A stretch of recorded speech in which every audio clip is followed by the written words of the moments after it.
numbers on surgeries aren't released, and there are waiting lists at all of these places.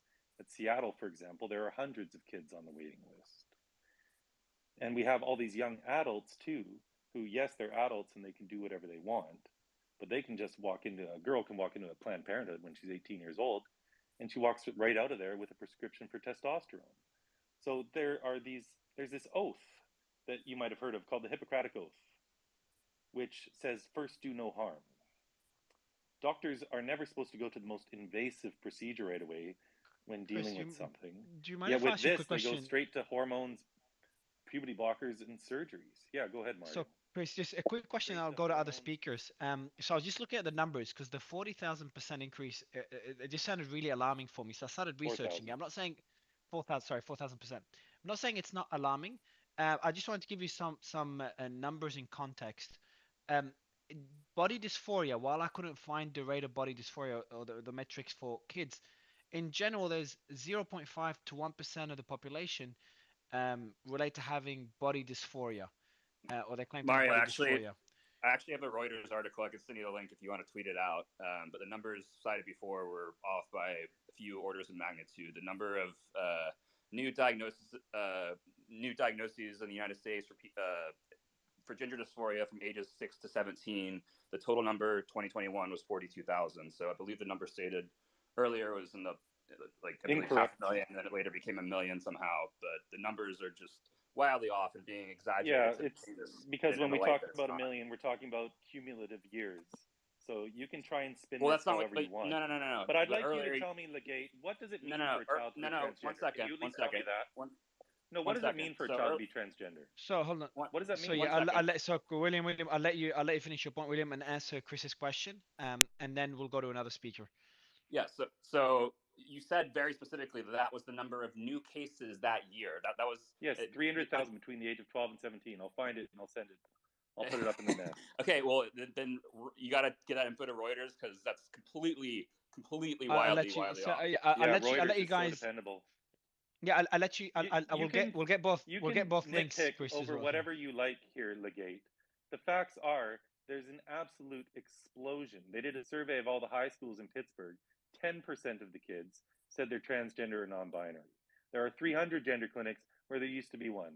There used to be none because this wasn't an issue. So you can nitpick over what numbers you want. You can find different articles with different figures all day long. That's not the point. The point is that our children are being taught that they have a gender identity that might differ from their biological sex. And they're also taught that just because they don't conform to stereotypes, that they won't find true happiness unless they medically transition. This is a regressive, sexist, ludicrous thing to be teaching a child, because they are beautiful just as they are. So tell me, Legate, one question. What does it mean for a child to be transgender? And is there maybe to kind of elaborate on this question, Moneypenny? I can answer that question if you want. But William, you go first. Yeah, I mean, unlike a few people in the space, I don't really have a super, what I would say is a well-informed opinion. So I'm not gonna. So I'll go. Yeah. So what I'm gonna do is, Catherine, I'd love your thoughts on this, and also Moneypenny, you were touching on an exact question earlier. So maybe I'll let Catherine and Moneypenny answer that question before we go to other hands that are up. But Catherine, did you want to give this? There's a big difference between identifying as and being. How many 11-year-olds know what it is to be, and to be transgender is a huge leap from being identifying as. And I don't know how the statistics break that down. But what I want to ask is, where is the danger and harm in a girl identifying as lesbian or bisexual? Where is the harm in that identification? Okay, now you're conflating two separate things. Okay? We're not talking about being a lesbian or bisexual. That's not an identity. We're talking about a sexual orientation as being a sex that you are not. Well, so, okay, identifying or being as transgender, there's a massive difference. What does it mean? No, they're not. Identifying and being is the same thing, because this isn't a biological condition. The whole thing is based on identity. We've said it's a trend. We've said it's a style thing. Answer me this. What does it mean to identify as transgender? Why would a child identify if I asked my 12-year-old niece or nephew why their friend identifies as transgender, their response would probably be, well, he believes that he should have been born a girl and that he's hoping to have surgery when he's older. That is an answer that I would expect to get from them. Okay, now, that doesn't mean he is transgender. That's not an answer. What does it mean? What do you mean it's not an answer? It's an 11-year-old answering. Please stop cutting me off. That would be wonderful. What does it mean to feel like a girl? Well, I do not know, because I do not have that extreme of gender identity myself, although Correct. I am bisexual, and I will openly say that. So I have been questioned on these things. Thousands of times. I've asked this question thousands of times.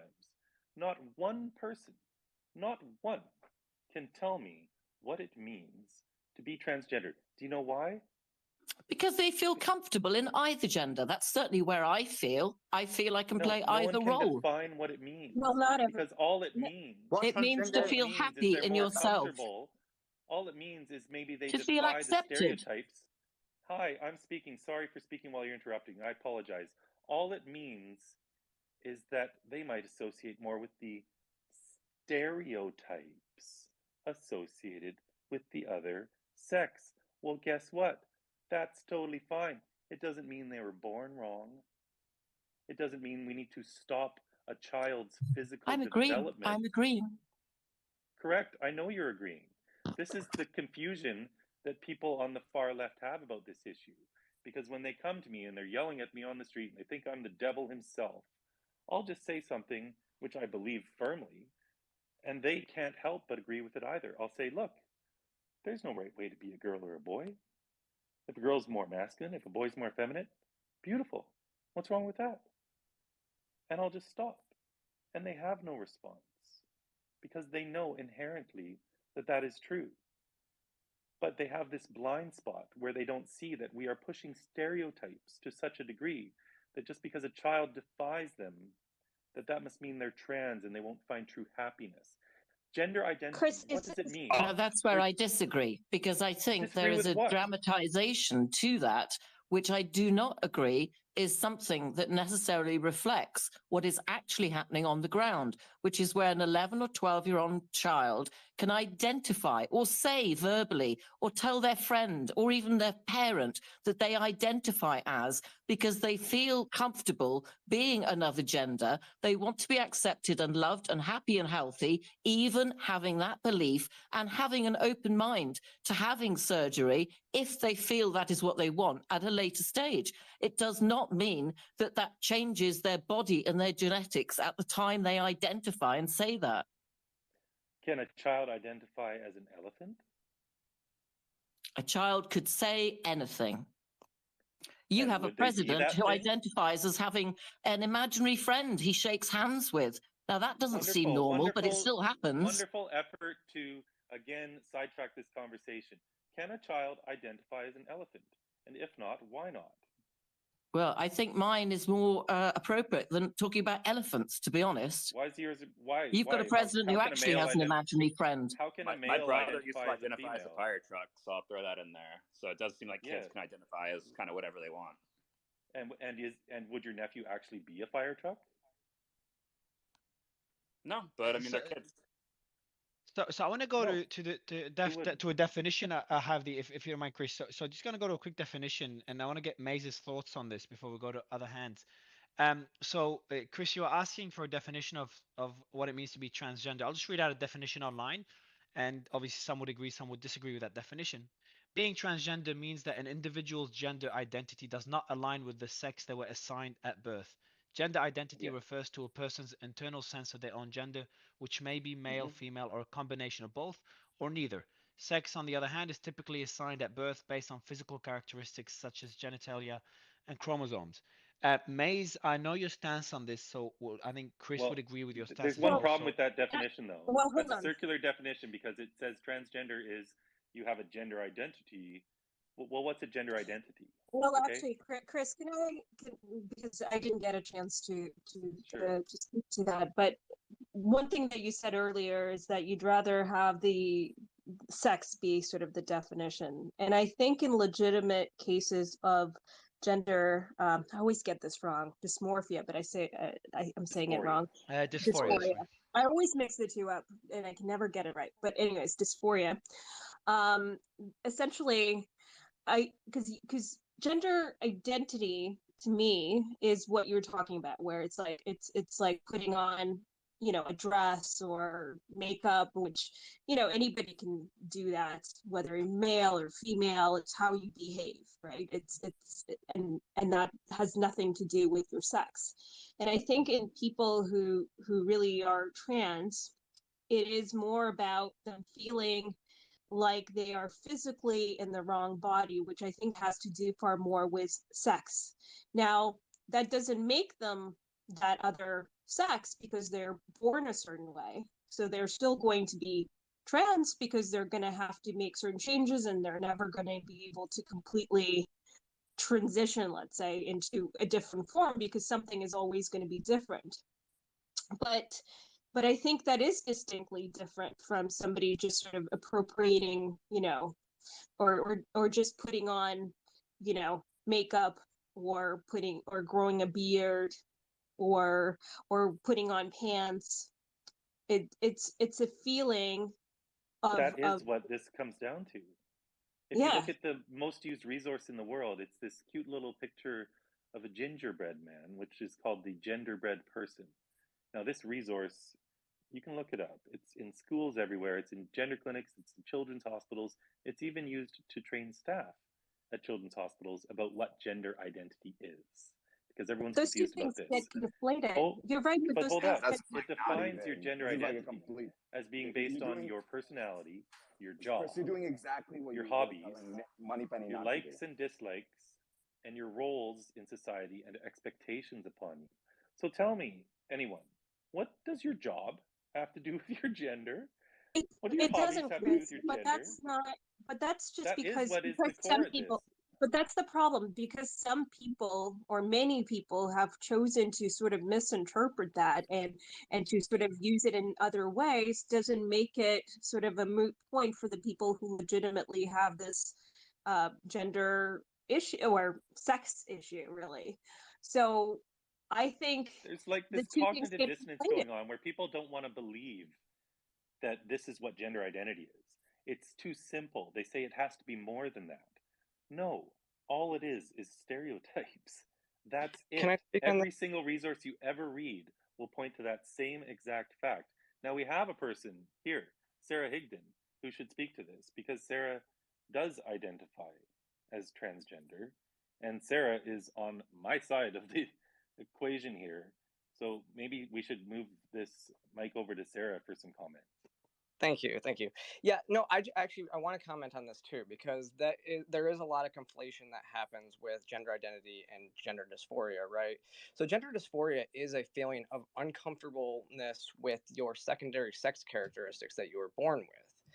You're not born in the wrong body, but it's an uncomfortability that the brain creates.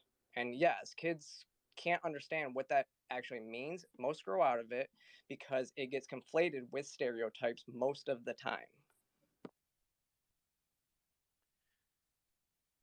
Maze, I wanna go back to that same question. I want to get through that definition before we go back to educating our kids. Looking at sex and gender as two separate things, is that a fair way to represent the topic? Is that fair to say someone could be a male, could be a female, but could feel different, could identify different to what their biological sex is? Is that okay for kids to do? And then we could talk about where education comes in. Is it okay? I mean, if it's happening, it's just happening, right? But I think that a lot of times there's phases, that people go through. I myself went through that. I was the biggest tomboy in the world.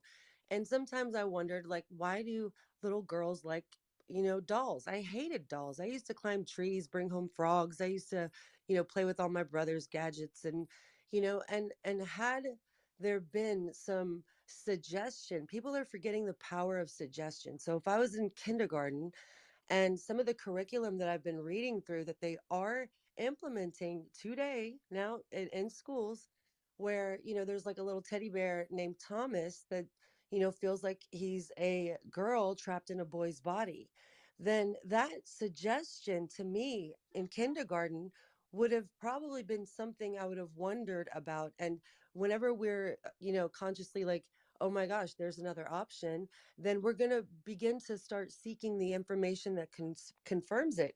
I just don't understand how the life cycle development of children is not being considered when we're creating content around this in schools. Am I So muted? bringing it Okay, I'm back to back. schools, Miz, bringing it back to schools, I do you have think to there should be go. no? Can I add one last thought before I go? Yeah, go ahead, Amy. Yeah, go for it. So I want to add two little things. And one, I want to say that this is not, we have to not look at this as if it is something that has organically grown from a marginalized class like the women's rights movement or the gay rights movement. This is not an organic uprising of a minority. This is a top-down organized agenda. That's why we see the proliferation of this so massively. So this is big banks, big media, big tech, big pharma, all colluding with Hollywood and publicity and the media to tell a singular story. You notice that the narrative told in the left wing